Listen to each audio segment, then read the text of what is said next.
Hey friends, so here's a quick video on studio decorum and total class from one of the legends in music. So, back in 2005, 2006, I was doing a recording session, and we were recording live. It was kind of a bluegrassy type situation, and we were recording live in a circle in a studio, and everybody was facing each other.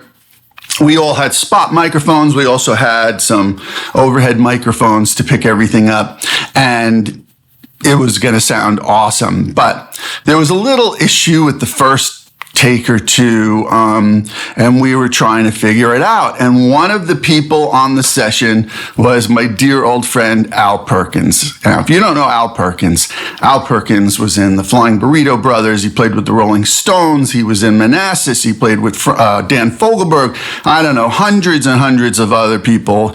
He's on so many records since the 60s as a pedal steel, dobro, mandolin, banjo. Anyway, fantastic player, multifaceted, and a better human being. So after the second take, I'm in the control room, and I hear Al get up and says, "Ed, hold on, wait a second."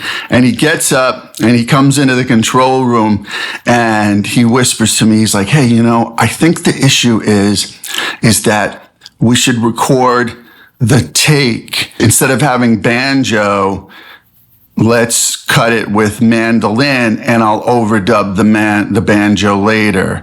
And I think there was another player who was going to play banjo or mandolin as well, as I remember. And he's like, "So let's just cut the first one, let him play mandolin and I'll play dobro, and we'll do the banjo later, because the banjo is what's interfering with all this. That's why we're not getting the take." And I was like, sounds like a plan. Al goes back into the studio. We cut it. Boom. That's the take. We overdub the banjo. And the point I want to make here is that Al could have said that over the microphones in the studio, and I would have been fine with it. I would, it's a good suggestion. But he had so much class and so much experience, he excused himself, got up, came into the control room so that the other musicians would not think he was undermining me in any way as the producer. Again, I wouldn't have felt that way because I love Al, but it was smart, it was clever, it was classy as hell.